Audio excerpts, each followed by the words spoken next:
chapter 15, starting in verse 1. We're going to read through verse 6 to begin with. It says this: After these things, the word of Jehovah came unto Abram in a vision. Lo, one born in my house is mine heir. Behold, the word of Jehovah came unto him, saying, this man shall not be thine heir, but he that shall come forth out of thine bowels shall be thine heir. And he brought him forth abroad, and said, Look toward heaven, and number the stars, if thou be able to number them. And he said unto him, So shall thy seed be. And he believed in Jehovah, and he reckoned it unto him for righteousness. Abram is very familiar with the God of heaven speaking to him. And now in this instance, we see the God of heaven speaking to Abram, it's not said that he's speaking through words, but rather by a vision. I think that's very interesting to see.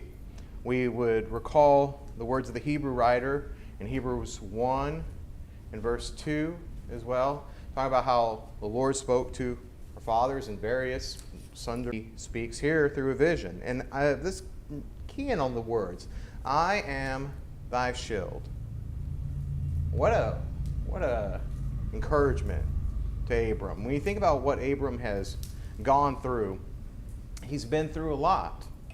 He's been through a lot in his life to this point. He's been through a lot in just getting where he was at this point. Let's think about, just recap some things that we've studied so far in his life. He is called to leave Ur of the Chaldees. He finds himself in Haran. His father dies. He's called to leave Haran and go into the promised land. And then after he's there, initially, a drought comes, and a famine comes, rather, and he makes a most unfortunate trip into Egypt to try to get ahead of God. And it's not the most ideal situation. He still comes out on top in the fact that he returns with much wealth. Nevertheless, he's also had an occasion in recent chapters that we studied where Lot, his nephew, who has been with him from the beginning, right, who has stuck with him, that he has amassed wealth in the form of herds and so on and so forth, and servants, and the land could not support them all together, and there became contention between the staff of Lot and Abram, and there was also Canaanites in the land as well that were fighting for a limited number of resources. So he's been through quite a bit. And once again, God appears to him and reassures him not to fear, but to realize that he had a shield, a defense. I love that. When I think about Jehovah, I think about him as not just the protector, reward, and that God continues to keep his word. He shields his people. He delivers his people in various ways, doesn't he? He delivers us certainly from sin. He delivers us from temptation by providing a way out. He delivers us in the fact that we have an assurance of heaven, but also in the assurance that God will provide for his people. Much greater than the flowers that line our roadsides. They're so beautiful, aren't they? And the birds that build nests and have their young come out. Anything bad or reverse will ever happen to you in your life? Absolutely not. Ask Abram. Abram, God's man, one called and given a promise. And also, just like Abram, we see that we have free will and that we can make dumb decisions like Abram. But God is able to deliver his people. He is our shield. He is our reward. For Abram, there was something outstanding, though, that he noticed. And think about this. You can be grateful, you can be appreciative of the assurances that God has given you. But Abram, he sees there's something that's still outstanding, something that's still glaring, that he doesn't understand.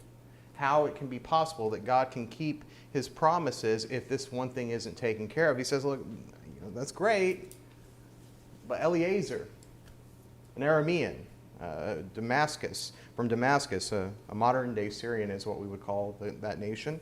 But Aramean, born in my house, is my heir, not what you would think of as a typical heir. Now we think of this Eliezer, most likely is the chief of his servants, one given, right, that he is a chief steward of his goods, we might think of, because otherwise Abram was a man with many servants, right? We've already established that. Many people that were born in his house, so we're going to see even more when another aspect is given to Abram for him to carry out. But nevertheless, Eliezer and overseeing at least.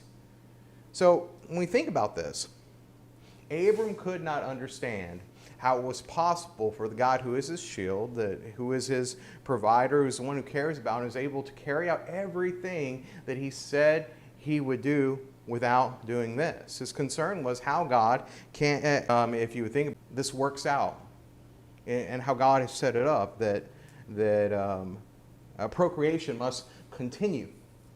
It must work as it has been set up from the beginning, so that there may be a descendant that comes from him.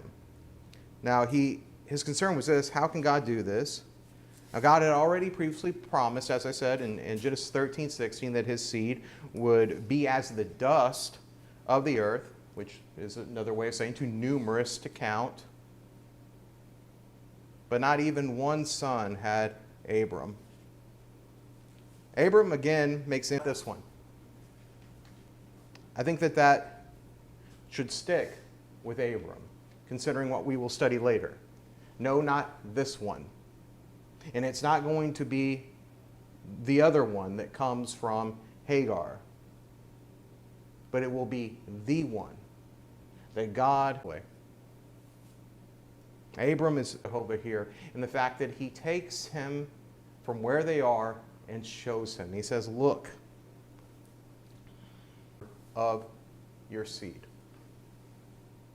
That's innumerable. What a remarkable thing to say when we think about that.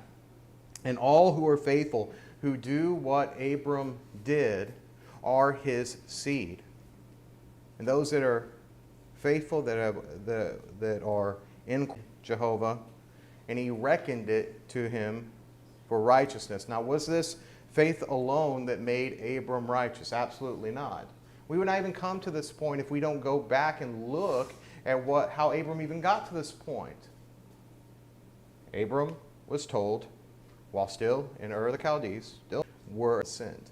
Isn't that something, I believe now? It is a faith that acts. And exactly what Abram did, exactly what Noah did before him, isn't it? Exactly what, righteousness would not be the father of the faithful. If Abram would have stayed in Haran, he would not be the father of the faithful. If Abram just said, no, you know what? I don't believe you, God. I'm just gonna go on and live my life, and I guess Eliezer will have to get all my stuff. To go out unto a place which he was to receive an inheritance, and when he went out, not knowing whither he went. Abram, the father of the faithful, believed God,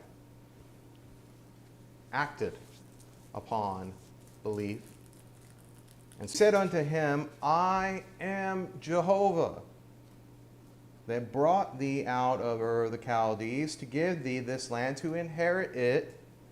And he said, O Lord Jehovah, whereby shall I know that I shall inherit it? He said unto him, take me a heifer 3 years old, and a she-goat 3 years old, and a ram 3 years old, and a turtle dove, and a young pigeon.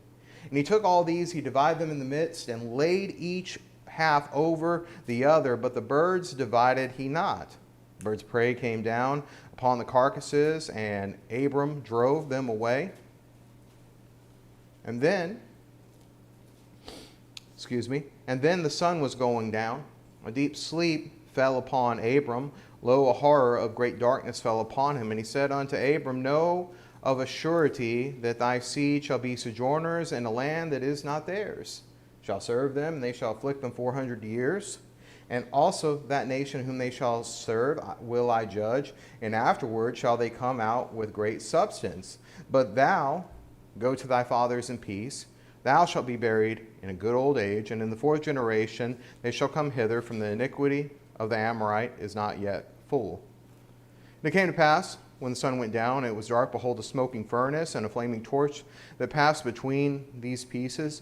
And in that day Jehovah made a covenant with Abram, saying, Unto thy seed have I given this land, from the river of Egypt unto the great river, the Euphrates, the Kenite, the Kenizzite, the Cadmonite, the Hittite, the Perizzite, and the Rephaim, the Amorite, the Amorite, the Canaanite, the Girgasite, and the Jebusite.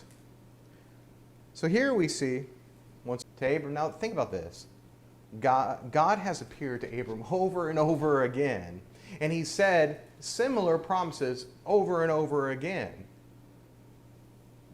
Sometimes we say, well, we hear the same thing, the same message, the same in varying degrees. We hear the same definitions, the same messages from God's word. Why does he repeat himself? Did Abram need reminding? Yes. Do we need reminding? Are we greater than our ancestor Abraham? I don't think so. I don't think so. I think that part of being a human is that as we live our lives, different circumstances are going to happen. The struggles that we have when we are younger are much different than when we're older, but the struggles nevertheless. And from time to time we doubt. From time to time we struggle with seeing how it all works out, or especially when one's sick or one's hurting or a relationship dissolves or whatever it might be. You know, we question ourselves. We question the situation that we find ourselves in, and we need reminding. I've noticed something as I studied through the psalmist. Remember what I did in Egypt. Remember when I defeated Egypt, defeated Pharaoh for you. Remember how you were taken out in great fashion, how it was fulfilled, that you plundered them, so on and so forth, how the horse and the rider was drowned in the Red Sea. Remember that. He kept on saying that because it's significant to the people of God. It is our heritage, it is our history, and it's a reminder of how God kept his promises and how God continues to keep his promises. But moreover, how God, like he said to Abram, is the shield of his people. Now, here it says, once again, he's the one who brought Abram out of the Chaldees. We've talked about this a lot. We keep talking about this. These are a reminder. God is the one who got Abram here. Why did he bring him out of Ur of the Chaldees? Couldn't he have stayed in this advanced civilization? He could have, but he brought him out to inherit a land that God would provide. Abram asked, how will I inherit it? I need assurance. Well, God said, okay, we'll do this. Take a 3-year-old heifer, a she-goat, a ram, turtle dove, and a pigeon. Divide them, aside from the birds. This was not necessarily for a sacrifice, but a ritual confirming an agreement. This is the practice that was often done to confirm covenants in the ancient world, that there would be those that were entering into agreements, they would do this. And here, God is one that makes covenant with man, but is it necessary for him to go throughout this practice and be like a man? No, but what he's doing is he's accommodating himself to show Abram the seriousness and the assurity that he gets from such a covenant. Now think about this, like if you're buying or selling a house, right? Either way, there is a covenant that's made, right? There's papers that are drawn up, and you have to sign repeatedly over and over. It's an agreement. So both parties have to sign that. And there's several times you have to do that. There's an initial offer you have to sign, then there's that closing. You sign those things, right? So one side goes to the buyer, one side goes to the seller, and they both sign it. Now think of it like this. God's like, okay, I understand your question. That's the idea that we see here with these animals. And notice here, it says, birds of prey came to feed on the carcass, and Abram drove them from them. Maybe it's symbolic of what God is about to say to him concerning the circumstances that the descendants of Abraham will face, and maybe that's the case.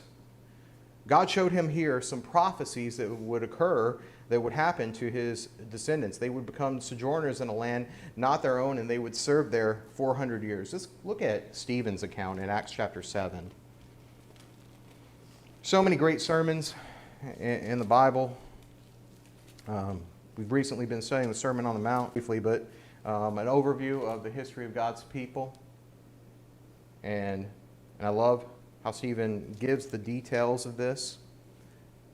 But verse 17 says this, "But at the time the promise drew nigh, which God vouchsafed unto Abraham, the people grew and multiplied, cast out their babes to the end that they may not live." And then I also have marked chapter 13 and verse 17 of the book of Acts,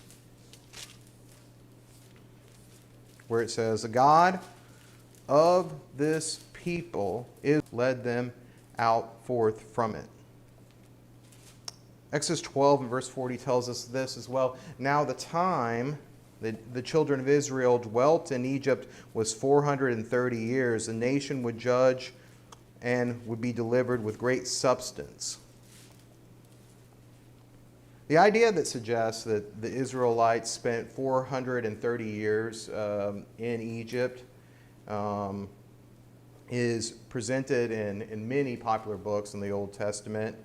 But nonetheless, there is a lot of evidence that shows the time that they actually sojourned in the land of Egypt was probably 215 years rather than 430 years. So does this mean that God is wrong or the Bible is wrong on this?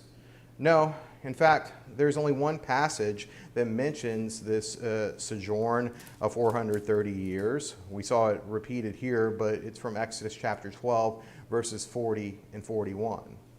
So those that would suggest that it only lasted 250 years of actual years from the time that Jacob entered Egypt until the time they went out, use this or believe this because they're in Genesis, or rather the promise made to him in Genesis 12 and ends with the Exodus.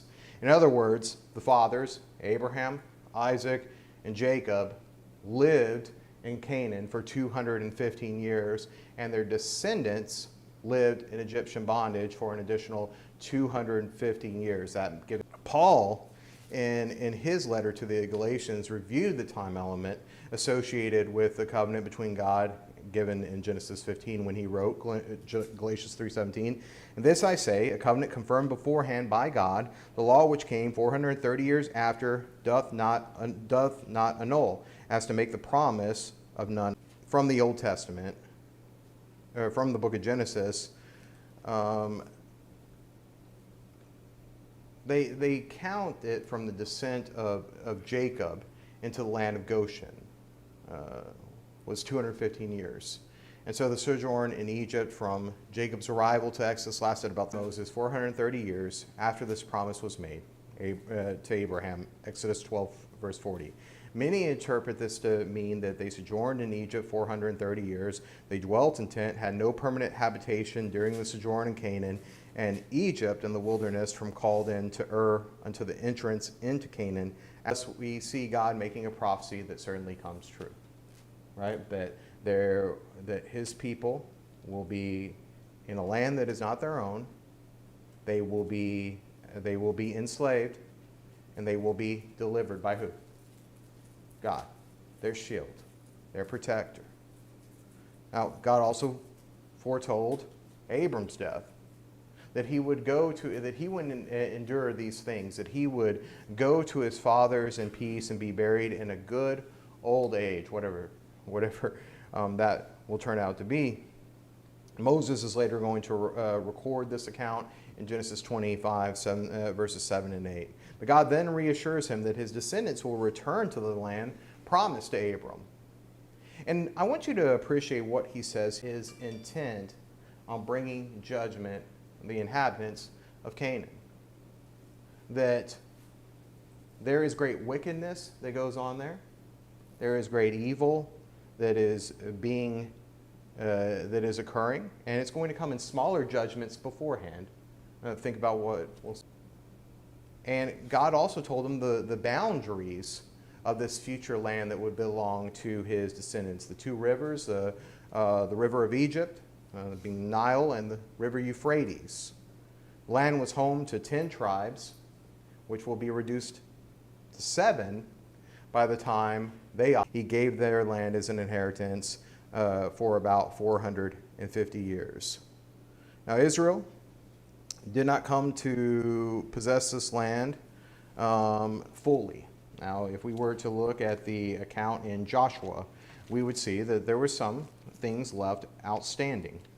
Nevertheless, Joshua 23 and verse 14 says this, "Behold, this day I am going the way of all the earth, and ye know in all your hearts and all your souls that not one thing hath failed, all the good things which Jehovah had spake concerning you, all that has come to pass unto you, not one thing hath failed thereof." So God finishes everything he says through his prophet here in verse 14, saying God never failed. He never let up on any of that. God fought with them along every inch of the way, but there were times where they became content. If you read in the book Joshua, there is contentment in the people, and they leave some things outstanding. And they leave members of those nations among them, and what do they become? Well, just what God said that they would become, a snare unto them. Let's read verses 1 through 13, actually. Since we're here in Joshua 13, we got time for that. All right.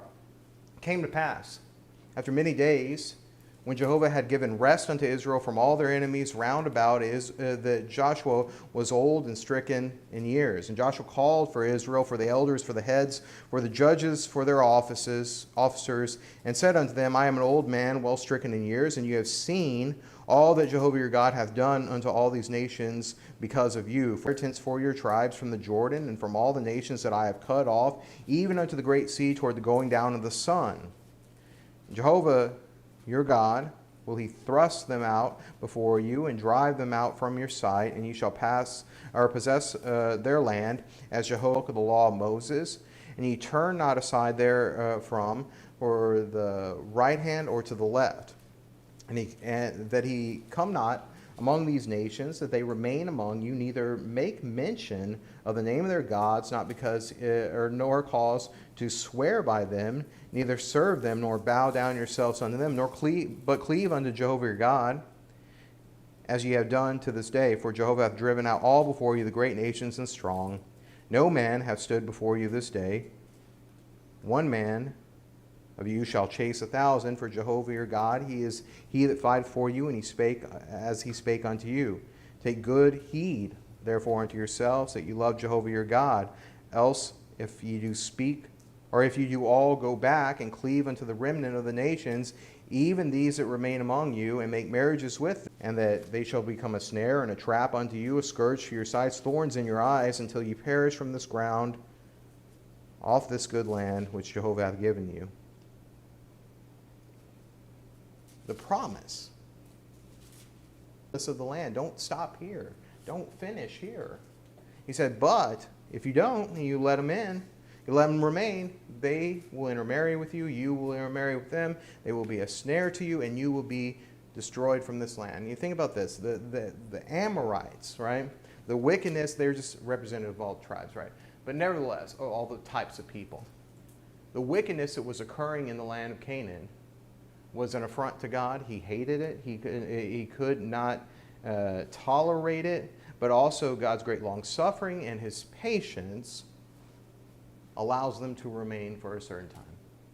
And we see this repeated over and over again in the history of God's people and the people of this world. That God is long-suffering, he's patient, and he allows it to become like a cup that's full. Think about it like a trickle into a cup. It takes time for it to fill up rather than opening it up and just pouring it all in. And it comes to a point to where that cup becomes full, and this is the anger of God, right? That it keeps going. And we see this in, of course, those in Canaan, We see this in Egypt, right? That God brings judgment on Egypt. He brings judgment on Canaan. And then he brings judgment on the northern kingdom of Israel, right? And takes them into the Assyrian captivity. Mind you, the Assyrians had already been filling the cup of God's wrath as well. God sent Jonah to them before and told them to repent. They repented for a time. And that allowed them to even be existing to take the northern kingdom into captivity. And then they were destroyed by, well, the Babylonians and conquered by the Babylonians, who namely took Judah into captivity. So we see these peoples, even people that know not Jehovah, that they are not ignored by God, but rather he is even long-suffering to them, and that maybe along the way some of them would come to know the God of heaven through his people being present. Think about the effect that God's people, even in the time of the patriarchs, had on the nations around them. Abram is certainly a mighty man who's able to defeat a mass of kings here and is well respected. If people would have maybe tried to see and understand the God of heaven, they might learn something from him, and some might be attached to his household, right? There's many people that came out of Ur Chaldees that were not his family. Once again, he has no seed. So there are people that are brought blessed and blessed and blessed over and over again. And if the people were to think, to just ask, why, how can I know this God of Joseph? Well, there would be lots of opportunities. And then the people that leave out of Egypt with the Israelite, they say it is better for us to go out with them and others that will come along time that enter into covenant with God by attaching themselves to, well, the people that are descended from Abraham. All this is connected. It's important to appreciate and respect that, and how God provides hope even to those that are outside of covenant with them and away from him. Chapter 16. We'll go briefly into here. We have some time. Now Sarai, Abram's wife, bare him no children. She had a handmaid, an Egyptian, whose name was Hagar. Sarai said unto Abram, Behold now, Jehovah hath restrained me from bearing. Go in, I pray thee, unto my handmaid, that it may be that I shall obtain children. And gave her to Abram, his husband, to be his wife. And he went in to Hagar, and she conceived. And when she saw that she was conceived, her mistress was despised in her eyes. Sarai said unto Abram, My wrong be upon thee. I gave my handmaid into thy bosom. And when she saw that she had conceived, I was despised in her eyes. Jehovah, judge between me and thee. And Abram said unto Sarai, Behold, this maid, or thy maid, is in thine hand. Do with her that which is good in thine eyes. And Sarai dealt hardly with her, and she fled from her face. And the angel of Jehovah found her by a fountain of water in the wilderness, by the fountain on the way of Shur. And he said unto Hagar, Sarai's handmaid, Whence camest thou, and whither goest thou? And she said, I am fleeing from the face of my mistress Sarai. And the angel of Jehovah said unto her, Return to thy mistress, and submit thyself under her hand. So what we have here is another example of been with them through all these years, made a suggestion that her husband and that she would regret quite much. It's hard to understand how a woman would suggest that her husband take another wife, but yet it occurred. Brother J.K. Gossett said this, Although the gesture may have ran ahead of God and her husband, what Sarai did was wrong, and like Adam, Abram followed the lead of his wife, causing great trouble in their families and unborn generations. And think about that. The suggestion could have been stifled right then. She could have said, hey, I'm desperate, here's my handmaid, maybe I can have a child through her. And Abram could have said, no, I will not do this thing. God has said that he has promised me seed, he will deliver as he will. Therefore, I will not do it. There's too many I thinks in this world and in the brotherhood as well. I think that this would be a good. I think that I could have a child through my handmaid, when we could just say, is there any word from the Lord? That would have been the best answer for Abram and saved them so much hurt. Nevertheless, he takes her. Hagar conceives, and what happens? As one would expect, she despises Abram's house because of this decision is now contentious. Hagar despised Sarai, and her mistress in turn dealt harshly with her. She was hard on her. So as you would expect, when you have this conflict and when there's struggle and when you're being treated mean, what are you going to do? Get away from there. And that's what Hagar did. She ran away. He sometimes is recognized as deity, the second person of the Godhead, a pre-incarnate Christ, as some had suggest. But nevertheless, that he appears unto her and asks her some questions. Where are you going? Where did you come from? Did he know? Yeah, because of the material that he's about to tell her. And the angel of Jehovah said unto her, return to thy mistress, submit unto her hands. Okay, let's continue reading. Verse 10.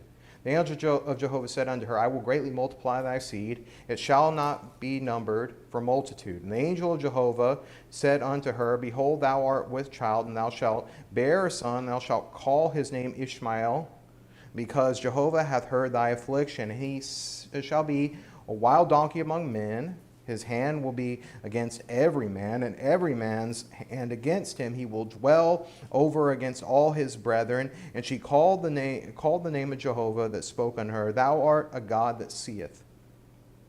For she said, have I even here looked after him that seeth me? Wherefore, the well that was called Beer Lahai Roi, behold, it is between Kadesh and Bered. And Hagar bare Abram a son, and Abram called the name of his son, whom Hagar bare Ishmael.